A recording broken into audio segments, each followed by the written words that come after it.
Ces camions s'apprêtent à sillonner les routes d'un pays qui n'existe pas. Aucune carte ne le mentionne.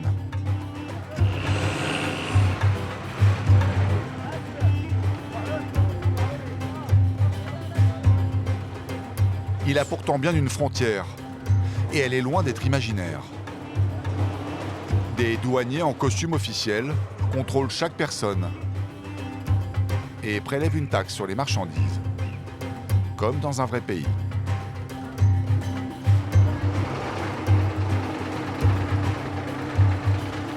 Il y a même un service des visas. Il est ouvert seulement 3 heures par jour. Mieux vaut se dépêcher pour l'obtenir. Eh, me double pas, c'est mon tour. Sans ce précieux sésame, aucun douanier ne vous laissera passer la frontière de son pays non officiel. Le Somaliland, une langue de terre coincée entre Djibouti et l'Éthiopie, mais aussi la Somalie, avec qui il a fait sécession il y a 20 ans. Depuis, l'ONU ne l'a jamais reconnu. Ce no man's land, les camionneurs le traversent pied au plancher sur des routes qui n'en portent que le nom. Dans le désert, ce ne sont pas les ravins qui sont à craindre, mais la roulette russe somalilandaise. Ce désert cache un danger des plus insidieux, des mines par milliers, vestiges de la guerre civile. Le mois dernier, un camion a explosé.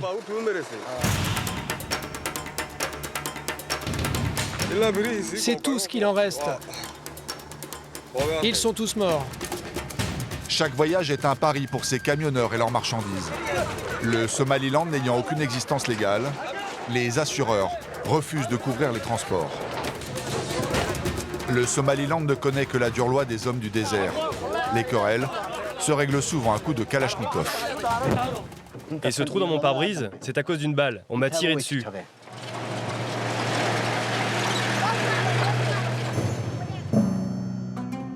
Bien payés, nombreux sont les routiers à risquer l'aventure sur cette piste de 350 km. Elle relie Djibouti à Hargeisa, la capitale du Somaliland.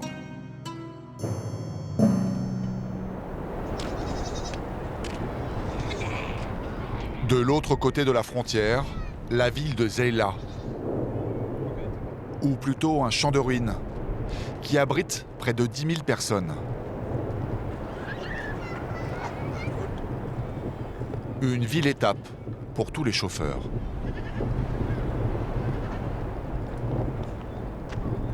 Les aventuriers du désert se réveillent doucement, à la fraîche, vers 6 heures du matin.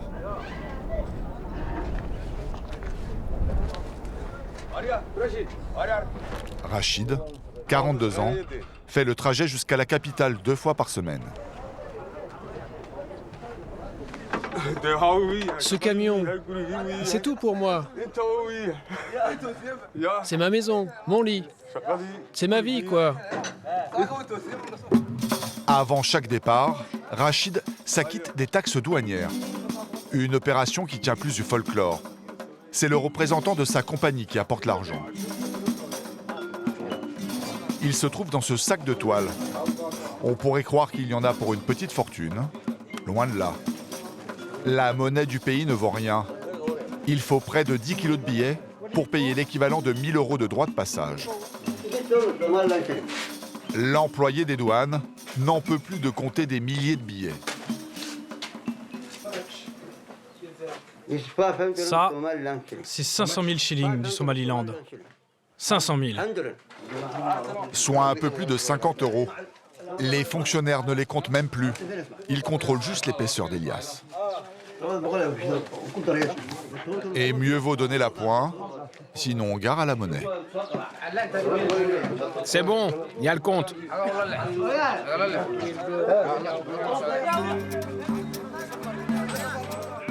La plupart des marchandises transportées par Rachid et les autres camionneurs ne sont pas destinées au Somaliland. Tapis, denrées alimentaires, téléviseurs dernier cri, Tous ces produits ne font que traverser le pays vers l'Éthiopie. Mais aucun chauffeur éthiopien ne veut prendre le risque de faire cette route. Nous, on est les rois du transport. Après 35 ans de désert, le camion de Rachid a perdu de sa superbe. Bon alors, les pneus. Bon, ceux-là, ils ont l'air bien. Ah, ceux-là aussi. Il tient encore debout, mais c'est de l'ordre du miracle. Tiens, tu me regonfleras la roue de secours, hein. Les pièces mécaniques ne sont remplacées que lorsqu'elles cassent. Bon, ceux-là aussi. Ils sont nickel. Sauf les pneus. Il les change tous les mois. Un pneu qui éclate en plein désert, et le voyage tourne au tragique. Rachid prend la route avec un mécanicien et 2 passagers.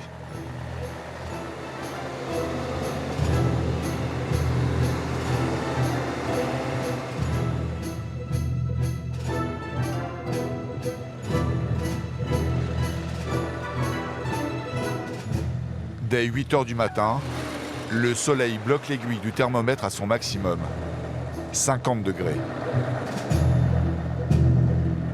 À ce niveau de chaleur, les hommes ne transpirent plus. Tout s'évapore immédiatement. Vous allez mettre combien de temps pour faire cette route? Combien de temps? Mais ça dépend. Dans le désert, si tout va bien, les 350 km, on peut les faire en 2 ou 3 jours. Si tout va bien, ils ont à peine entamé les premiers kilomètres que la première difficulté pointe son nez. Tiens, regarde là-bas. Ce camion, c'est pas normal qu'il soit arrêté. Je connais son chauffeur.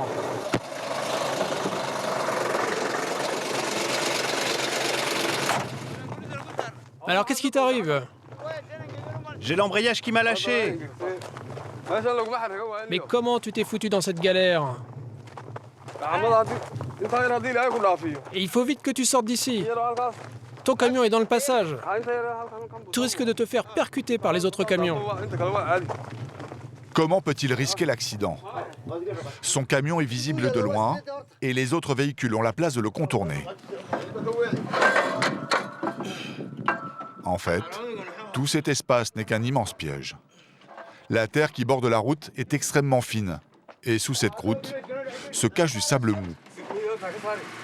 Dès que les chauffeurs quittent la piste, les camions s'ensablent.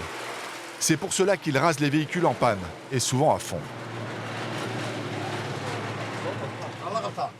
Les 3 hommes tentent de changer la lourde pièce au plus vite. Vas-y, pousse encore. Mais sans cric pour soulever le camion, l'opération est un calvaire. C'est lourd. Ça me coupe les mains.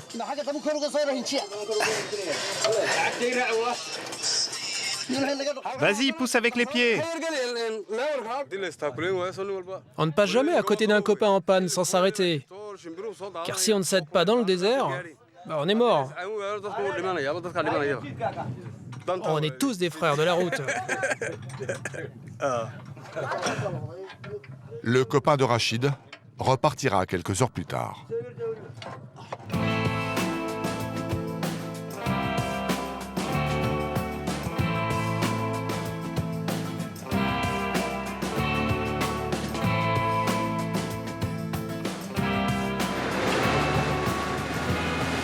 Dans le désert, face à un décor monotone, on pourrait croire que la route est ennuyeuse.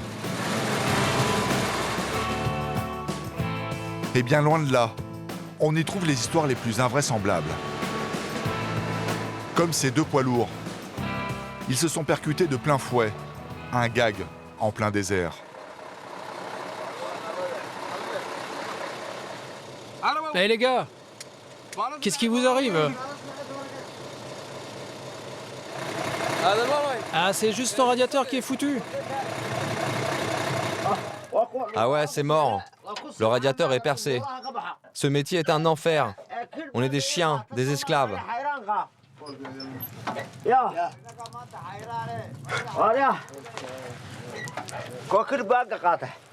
C'est de ma faute, je le sais.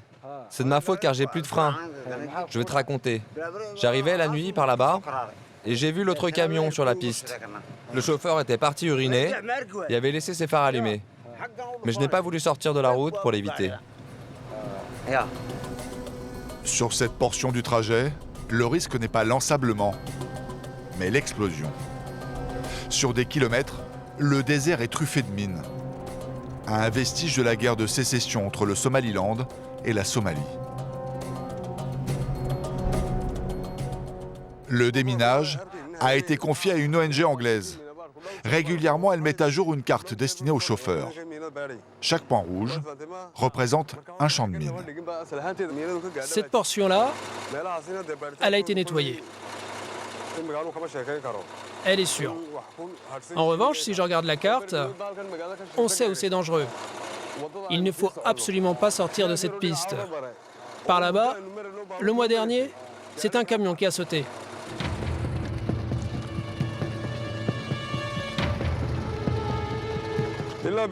Voilà, c'est tout ce qu'il reste du camion. Rien d'autre. Ils sont tous morts. Que Dieu me garde de sortir de la piste. Cet accident va coûter cher aux deux routiers. Dans ce pays abandonné des assureurs, les compagnies de transport font payer les dégâts à leurs chauffeurs. J'ai tout perdu. Tout ce que j'avais, c'était ce camion. Regardez, je n'ai plus rien. Plus rien.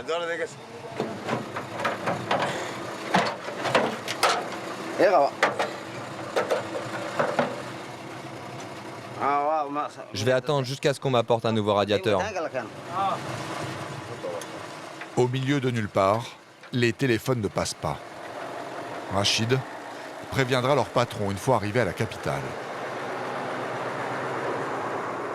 Les pièces de rechange arriveront peut-être dans une semaine, voire même plusieurs mois. Si l'attente s'éternise, les deux hommes seront remorqués jusqu'à un endroit redouté, le village des damnés. Autrefois, on ne comptait ici que des paysans. Ces hommes du désert ont vite compris qu'il y avait moyen de gagner beaucoup d'argent en troquant la pioche contre la clé à molette. Passe-moi la clé. Le malheur des chauffeurs a transformé leur village en un garage géant. Les paysans sont devenus mécanos. Regardez l'état de ce pneu. Le sable ronge tout. Ce camionneur est bloqué ici depuis près d'un mois. Il transportait du kérosène pour l'aéroport d'Hargeisa, la capitale, quand le sable a eu raison de son vieux camion-citerne des années 70. Je suis tombé en panne le mois dernier. Personne ne m'a envoyé de pièces de rechange.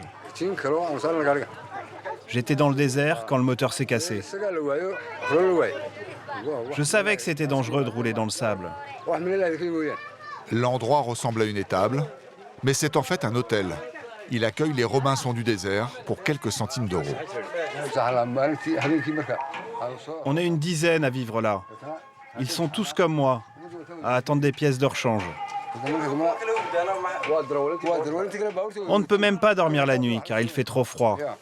Et en plus, il y a les serpents. Alors on doit rester debout des heures entières.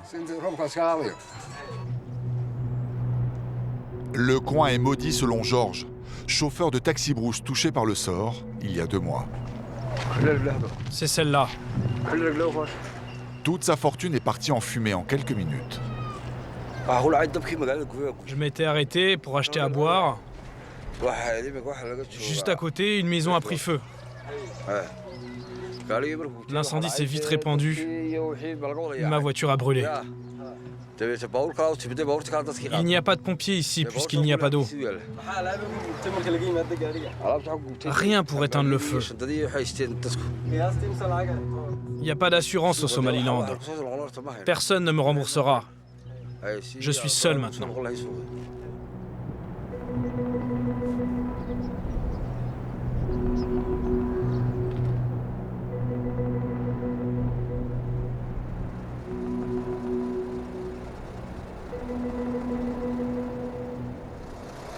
Vérifier régulièrement son camion, c'est le secret de Rachid pour déjouer les pannes. car les retards lui coûtent beaucoup d'argent. Son patron les décompte de son salaire. Toute la famille dépend de l'état du véhicule. Sa femme ne travaille pas et il a 2 enfants à nourrir. Allez, on y va. Le temps perdu à aider son copain dans le désert, Rachid doit maintenant le rattraper.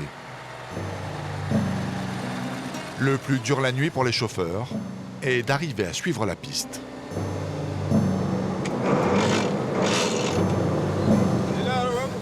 Il ne faut surtout pas perdre la route des yeux. Sinon, c'est l'ensablement. Tiens, regarde. Lui, il est bloqué. Il s'est fait avoir comme un débutant. Il est sorti de la piste. Et moi, je peux pas le remorquer. Je m'ensablerai comme lui. C'est trop dangereux. Nous, on reste sur la route.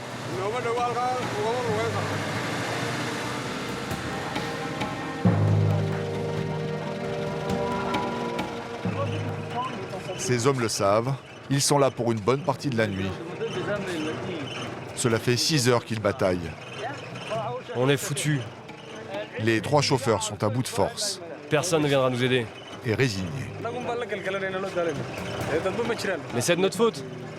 On n'a pas vu que l'on sortait de la piste. Leur salut arrivera avec le jour, quand les chauffeurs de passage verront où mettre leurs roues pour les remorquer. Rachid est vaillant, mais son courage en pleine nuit a ses limites. L'ensablement n'est pas la seule chose qui l'effraie. En fait, moi, je ne descends jamais de mon camion la nuit. J'ai bien trop peur. C'est à cause des serpents et des varans. Leur morsure est empoisonnée. Et ici, ça grouille de partout. Ils sortent le soir, quand il fait moins chaud. Dans la journée, la fournaise assèche le moindre point d'eau. La nuit, par contre, le précieux liquide reprend ses droits. Comme un pied de nez au désert, il transforme la piste en piège de sable et de boue, impossible à prévoir. Il faut du bois pour créer de l'adhérence. Mais dans le désert, le matériau est aussi rare que l'eau.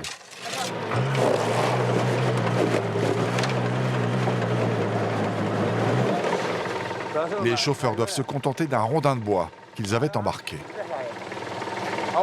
Mais tu n'y arriveras jamais si tu t'y prends comme ça. Il faut que tu avances tout droit. Tout droit.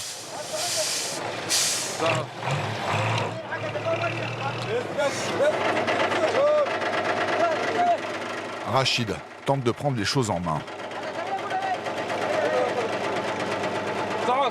C'est bon, c'est bon. Allez, vas-y.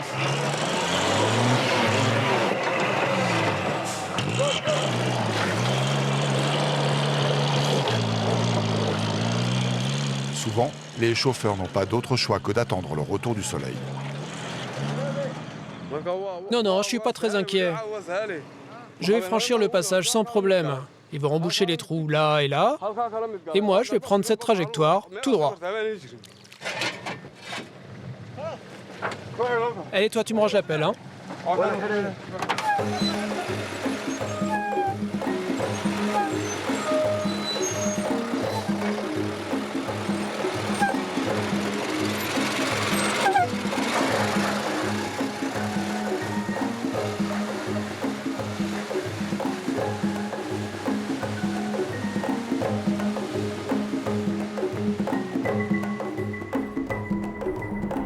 Au petit matin, le désert a changé de visage.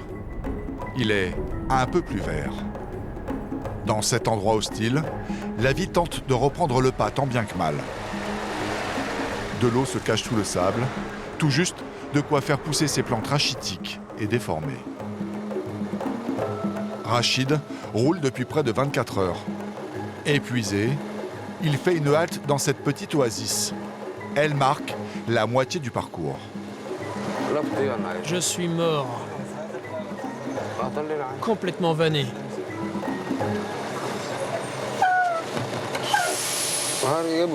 Je dois me reposer. Je vais aller dormir.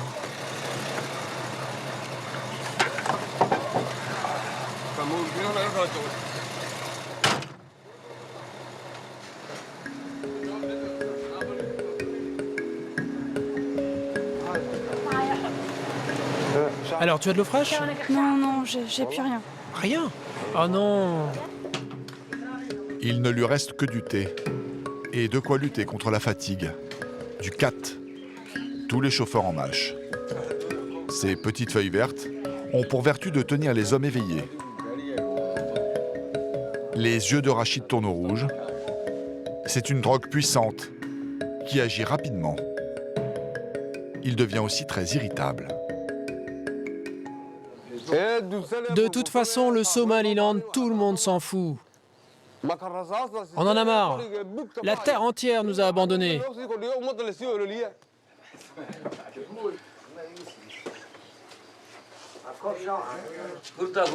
Du cat, j'en prends quand je suis très fatigué.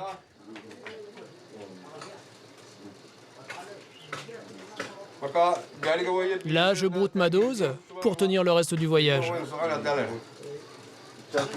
Mais c'est quand même de la drogue. Et bien sûr que c'est une drogue. C'est celle de tous les chauffeurs d'ici. Le cat, c'est 100 fois pire que le whisky.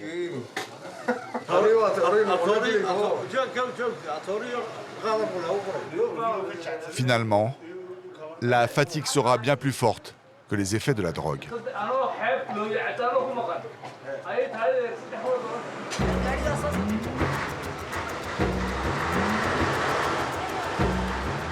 Pour rester dans les délais, Rachid ne s'est accordé qu'une heure de pause. Surtout que maintenant, il attaque une partie du trajet où il va devoir rouler au pas. Aujourd'hui, je dois rouler toute la journée et ne plus m'arrêter. Car on arrive en zone montagneuse et sur cette piste, je ne peux pas aller très vite.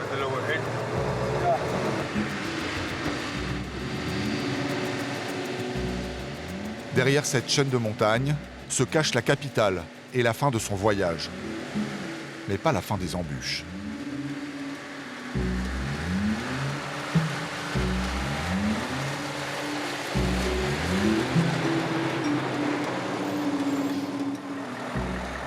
La chaleur et les pierres coupantes ont eu raison des pneus neufs de ce camion. Le chauffeur maudit ses pneumatiques de marque chinoise. Il ne résiste pas à cette piste. Nos pneus se déchirent, comme s'ils étaient en carton. C'est rapidement l'embouteillage. Il y en a plein qui vont arriver. Ouais, c'est comme ça. On n'a pas le choix. Il faut attendre. Rachid s'est trouvé une place à l'ombre, mais il a quand même pris les choses en main. J'ai demandé à mon mécanicien d'aller les aider.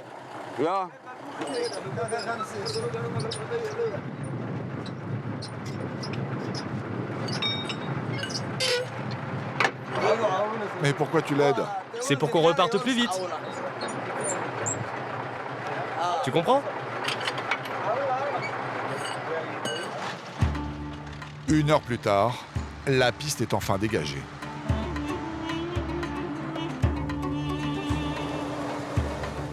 À partir de cet endroit, le temps devient incompressible. Il n'est plus possible de le rattraper en roulant de nuit. Trop dangereux, car la route change constamment de tracé. La faute à ces trous béants qui apparaissent sans crier gare au coin des virages. Mais ces crevasses redoutables ne se forment pas toutes seules. Elles sont dues à ces miséreux. Des hommes prêts à tout pour gagner quelques dollars. Ils ne cherchent pas des pierres précieuses, mais un minerai qui vaut de l'or. La colombite, une terre rare, indispensable à l'électronique des téléphones portables et des satellites. Molid, le chef du groupe, est le seul à savoir repérer le minerai. Voilà la colombite. Ces petits cailloux sont achetés une misère par les compagnies chinoises. C'est dur de vivre de ça. À 10, et avec une seule barre à mine, ils en extraient 800 kilos par mois. Un travail de labeur qui rapporte au groupe tout juste une centaine d'euros à se partager. C'est un métier difficile, mais on a l'espoir. Et puis parfois, on a la chance de tomber sur des pierres semi-précieuses, comme cette aigue marine. Ça, bien taillé, ça vaut 60 000 € le kilo. Des rêves de fortune qui les poussent à creuser à main nue et attirent les plus jeunes.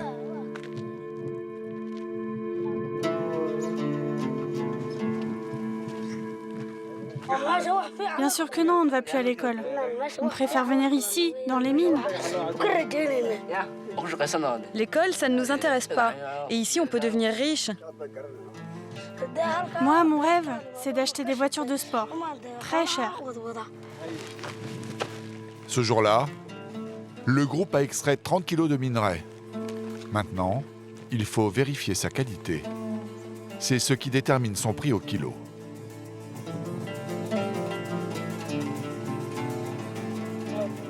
Molid est papa de 2 petits garçons et d'une fille. Sa femme, il la cache.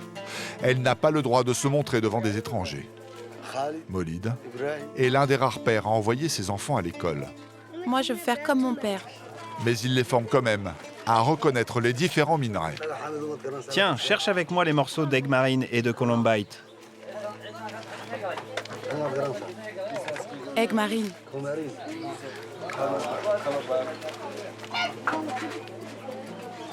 Ça, c'est de la colombite. Molid est déçu. Les pierres sont de mauvaise qualité. Ça va vous rapporter beaucoup? Non, juste de quoi tenir une semaine. Selon Molid, si son pays était enfin reconnu internationalement, il pourrait lâcher la mine. Car son village perdu recèle un trésor unique au monde, qui pourrait bien tous les rendre riches.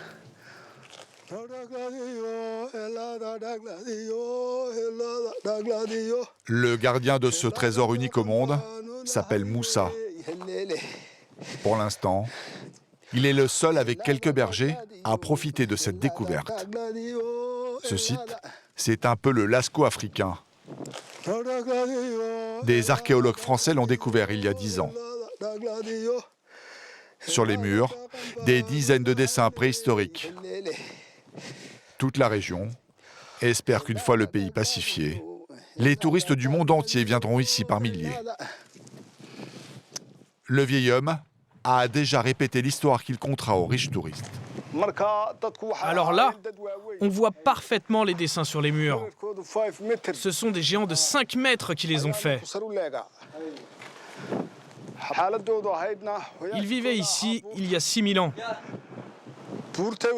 Ils dormaient dans la forêt et venaient peindre dans cette grotte.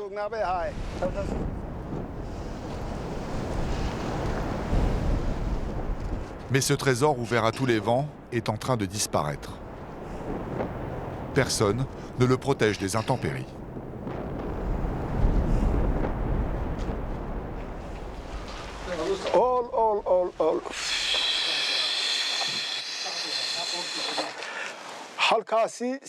Le vent, le sable, le soleil, ça détruit tout.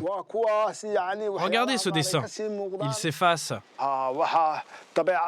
Si rien n'est fait très vite, tout disparaîtra.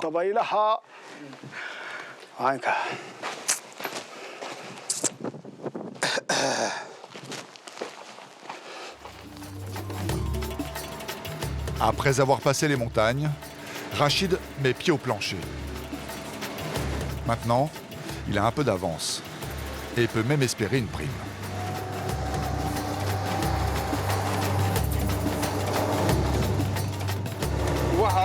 Si on n'arrive pas trop tard, on a le temps de décharger et de recharger à nouveau. Comme ça, on peut repartir dans la foulée. Un aller-retour rapporte environ 100 €, soit 3 fois le salaire moyen au Somaliland. Un salaire confortable que les chauffeurs gagnent au prix de leur vie.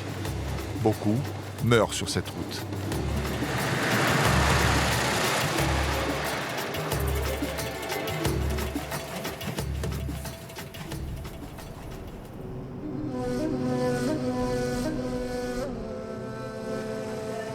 Hargeisa, la capitale, est la grande fierté des Somalilandais. 1 million de personnes vivent ici.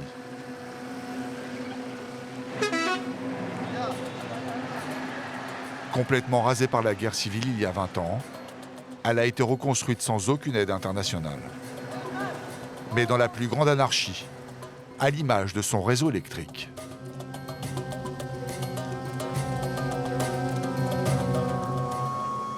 Rachid a mis 2 jours pour faire à peine 350 km. Très fatigué, il cherche quand même un autre chargement. Bon, maintenant, il faut me laisser, je dois faire vite. Je me suis même pas lavé depuis 48 heures. Ce jour-là, c'est jour de marché. Rachid ne va avoir aucun mal à retrouver une cargaison. Il n'y a encore pas si longtemps, la route se faisait sur le dos d'un animal respecté, surnommé le vaisseau du désert. Avec le temps, les camions l'ont peu à peu remplacé et réduit à un rôle beaucoup moins glorieux. Maintenant, le dromadaire est élevé principalement pour sa viande. Le Somaliland est l'un des premiers exportateurs de la bête à bosse. Leur dromadaire se retrouve dans tout le Moyen-Orient. Des milliers de bêtes sont vendues ici 3 fois par semaine. Non, tu ne peux pas me faire ça. Laisse-moi, toi. Je ne suis pas d'accord avec ton prix. Arrête de négocier. Regarde, il nous filme. Nous ne sommes pas les bienvenus. Les prix doivent rester secrets. À tel point que marchands et acheteurs ont mis au point un langage des signes. Sous ce bout de tissu, les prix s'indiquent selon la façon dont les hommes placent leurs doigts sur la main de l'autre. Un dromadaire se négocie près de 1 000 €.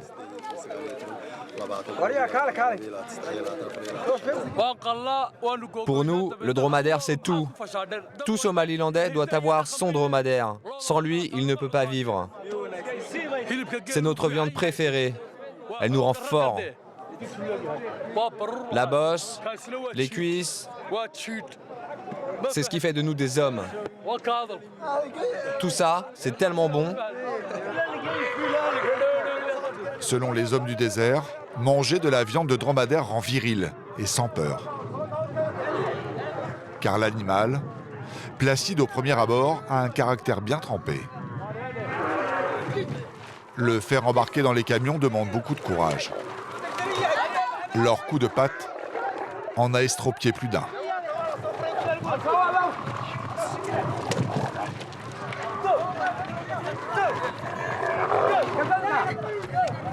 Ces hommes y mettent beaucoup d'ardeur, car pour chaque dromadaire chargé, ils touchent 50 centimes d'euros.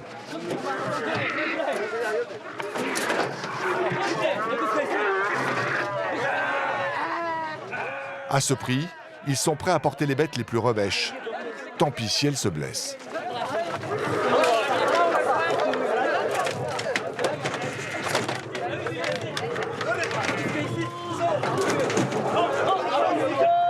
Tous ces animaux sont réservés à l'Arabie Saoudite, premier consommateur de viande de dromadaire.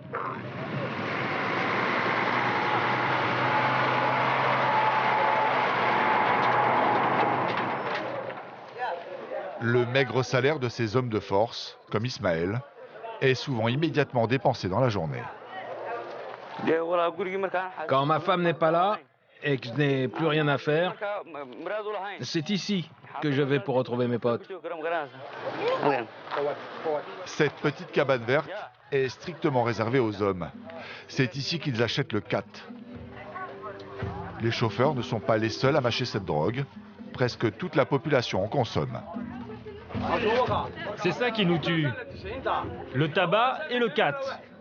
Ça nous tue, mais on ne peut pas s'en passer.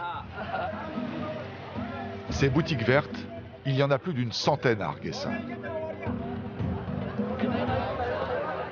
Mais en ce début d'après-midi, la plupart sont déjà en rupture de stock. On n'a plus rien. Il faut attendre. Quand la drogue vient à manquer, c'est toute la ville qui retient son souffle.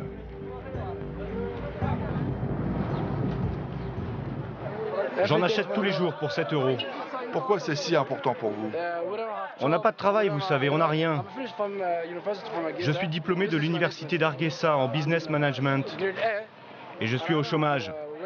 C'est pour ça que je mâche du khat. Ce concert de klaxons annonce la livraison de la drogue. Les livreurs n'ont pas le temps de s'arrêter. Il faut ravitailler rapidement les autres échoppes. Ils se feront payer plus tard. Ça, c'est notre cocaïne à nous. Les clients se jettent sur les sacs. Tout est vendu en quelques minutes.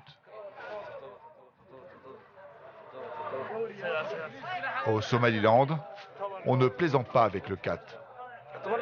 Si la drogue venait à manquer, cela pourrait déclencher une guerre civile. Le dernier dictateur somalien l'a compris à ses dépens. Quand il a osé interdire le cat, les Somalilandais ont pris les armes et l'ont chassé.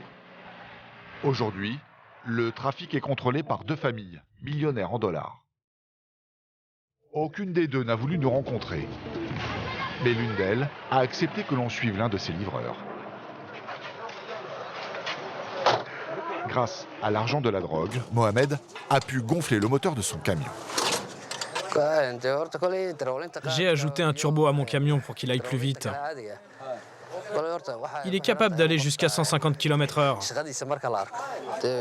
On est les meilleurs pilotes du pays, même si aucun de nous n'a le permis.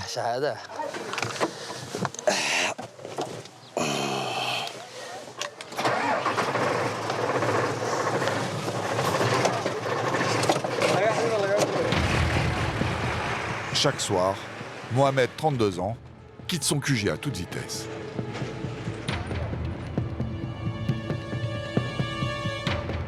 Au Somaliland, il ne pleut pas assez pour le cat. Cette plante ne pousse que dans les zones humides du Yémen, du Kenya et surtout dans les montagnes éthiopiennes, le pays voisin.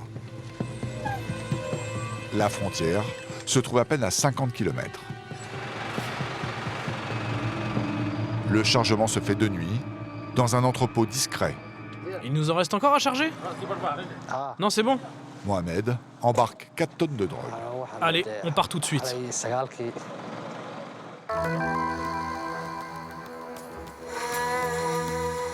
La concurrence est rude. Les boutiques achètent au premier livreur qui se présente. La feuille se consomme fraîche. Quand elle sèche, elle est moins efficace. Derrière, j'en ai pour 200 000 € de cat. Tu sais, c'est un peu comme des fruits frais. Il faut vite distribuer la drogue, sinon elle perd de sa valeur. Tout doit être livré en moins d'1 heure. Pour gagner du temps, les sacs sont jetés aux clients sans s'arrêter. On t'en a mis 2!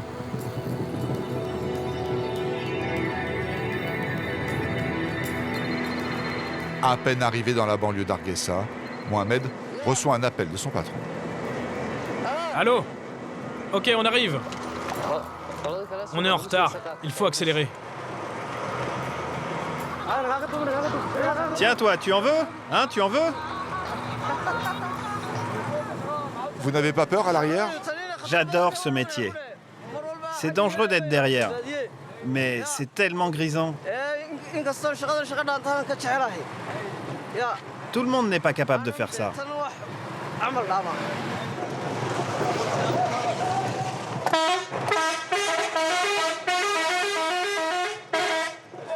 Mohamed est soulagé. Il arrive le premier pour livrer le plus gros revendeur de cat de la ville. Sur les 4 tonnes qu'il transporte, l'homme lui en achète 3. C'est la cohue. Les ravitailleurs des shops se jettent sur les ballots. Mohamed surveille la transaction. Il n'est pas rare que dans la bousculade, un sac disparaisse.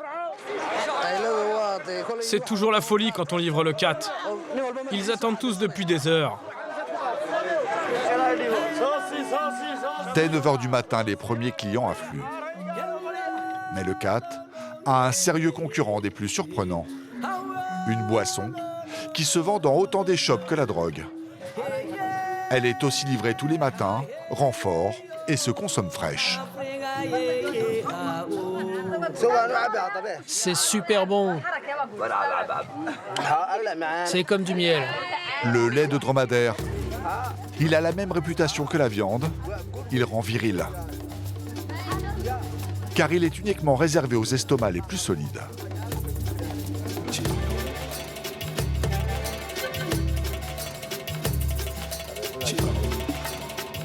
Abdul est le plus vieux laitier de la région.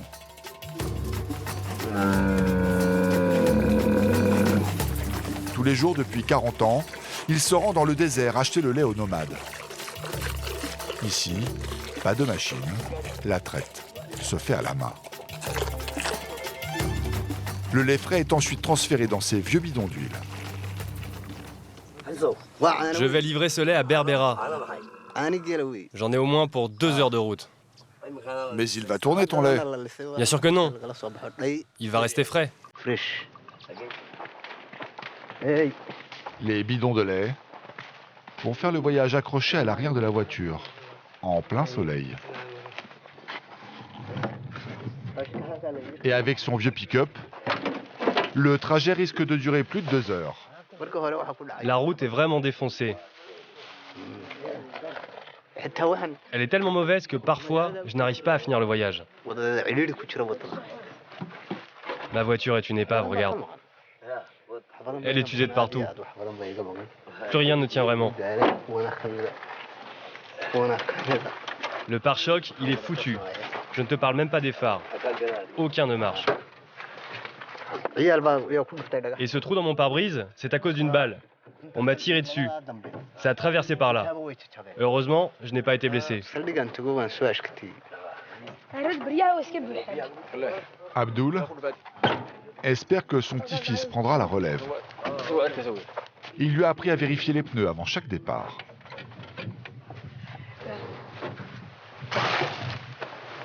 À chaque fois, je retire mes chaussures quand je conduis. Les bidons de lait vont faire le voyage accroché à l'arrière de la voiture, en plein soleil. Et avec son vieux pick-up, le trajet risque de durer plus de 2 heures. La route est vraiment défoncée.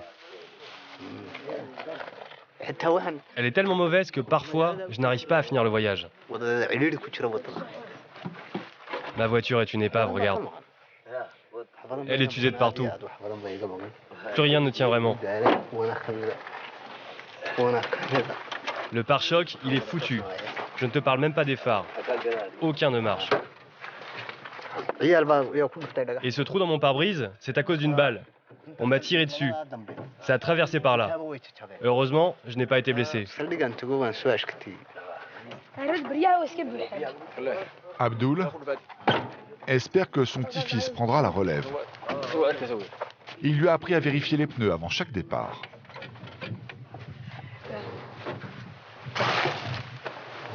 À chaque fois, je retire mes chaussures quand je conduis. Je préfère être pieds nus, sinon je ne sens pas les pédales et je roule trop vite. Et pour démarrer, je n'ai pas la clé. Mais regarde, ça marche.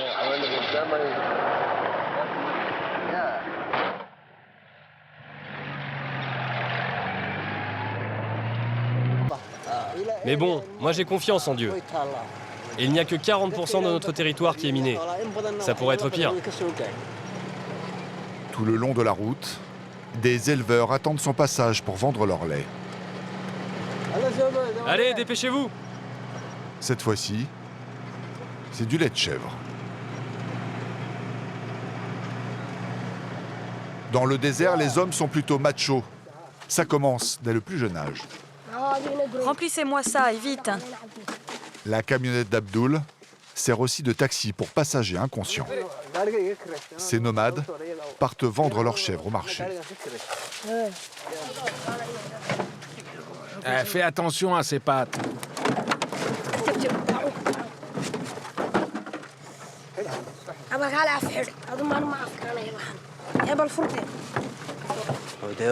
Je peux entasser une dizaine de personnes derrière. Ça leur coûte 1 euro chacun. Pour l'instant, cette dame a le sourire.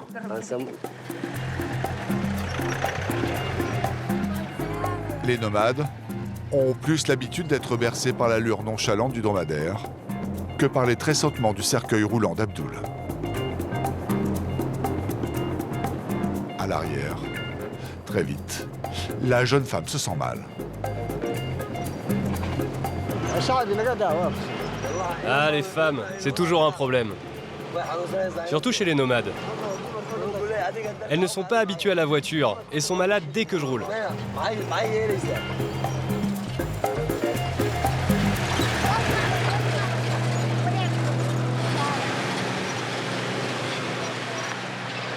Allez, dépêche-toi.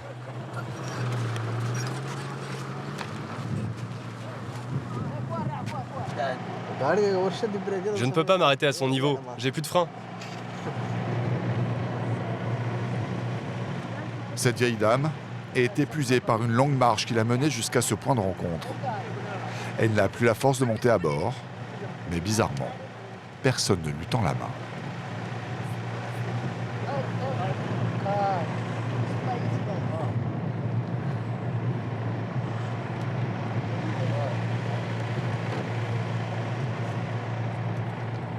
La jeune nomade en rouge, elle, n'en peut plus.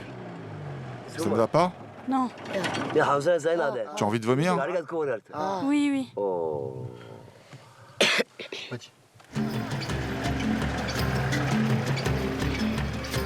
Le désert est un monde rude, où chacun lutte pour survivre. Les faibles n'y ont pas leur place. Cette dureté dans les rapports humains, elle se retrouve partout, même en ville.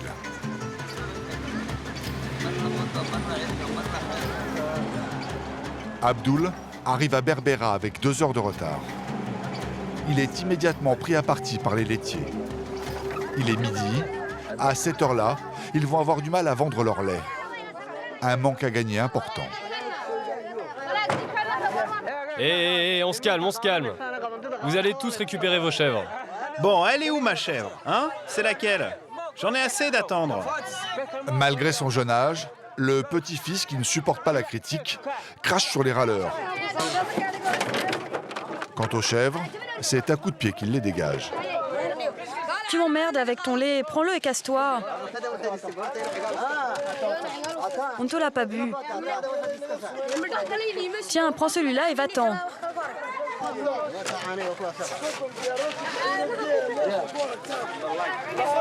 Voilà, c'est déjà fini. Grâce à mon petit-fils.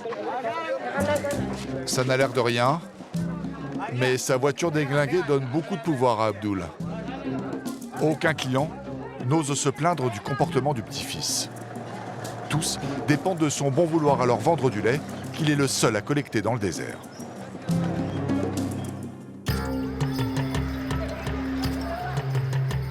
Berbera est l'unique port du pays.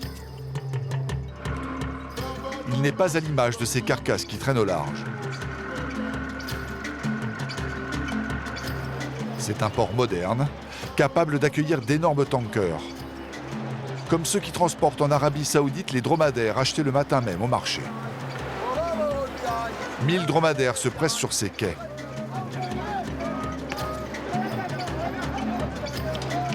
Comme les éléphants, les dromadaires n'oublient rien.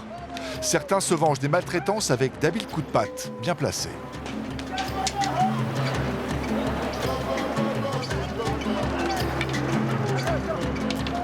Quand une bête est trop fatiguée pour avancer, on emploie les grands moyens.